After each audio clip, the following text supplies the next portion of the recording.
ابر رحمت ان کی مرقد پر گہر باری کرے، حشر تک شان کریمی ناز برداری کرے۔ فسق، نفاق اور خدا فراموشی۔ ایک عورت حضرت حسن بصری رحمۃ اللہ علیہ کے پاس حاضر ہوئی اور کہنے لگی، میری جوان بیٹی فوت ہو گئی ہے، میں چاہتی ہوں کہ اسے خواب میں دیکھ لوں، کوئی ایسی دعا بتلائیے جس سے میری مراد پوری ہو جائے۔ آپ نے اسے ایک دعا سکھلائی۔ اس عورت نے رات میں وہ دعا پڑھی اور اپنی بیٹی کو خواب میں دیکھا تو اس کا حال یہ تھا کہ اس نے جہنم کی تار کول کا لباس پہن رکھا تھا، اس کے ہاتھوں میں زنجیریں اور پاؤں میں بیڑیاں تھیں۔ عورت نے دوسرے دن یہ خواب آپ کو سنایا، آپ بہت مغموم ہوئے۔ کچھ عرصے بعد حضرت حسن رحمۃ اللہ علیہ نے اس لڑکی کو جنت میں دیکھا، اس کے سر پر تاج تھا۔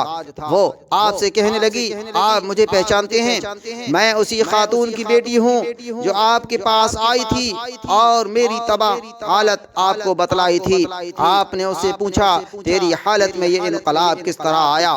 لڑکی نے کہا، قبرستان کے قریب سے ایک صالح شخص گزرا اور اس نے حضور پاک صلی اللہ تعالی علیہ وسلم پر درود بھیجا۔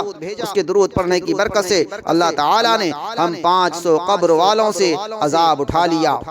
غور کا مقام ہے کہ حضور اکرم صلی اللہ تعالی علیہ وسلم پر ایک شخص کے درود بھیجنے کی برکت سے اتنے بہت سے لوگ بخشے گئے۔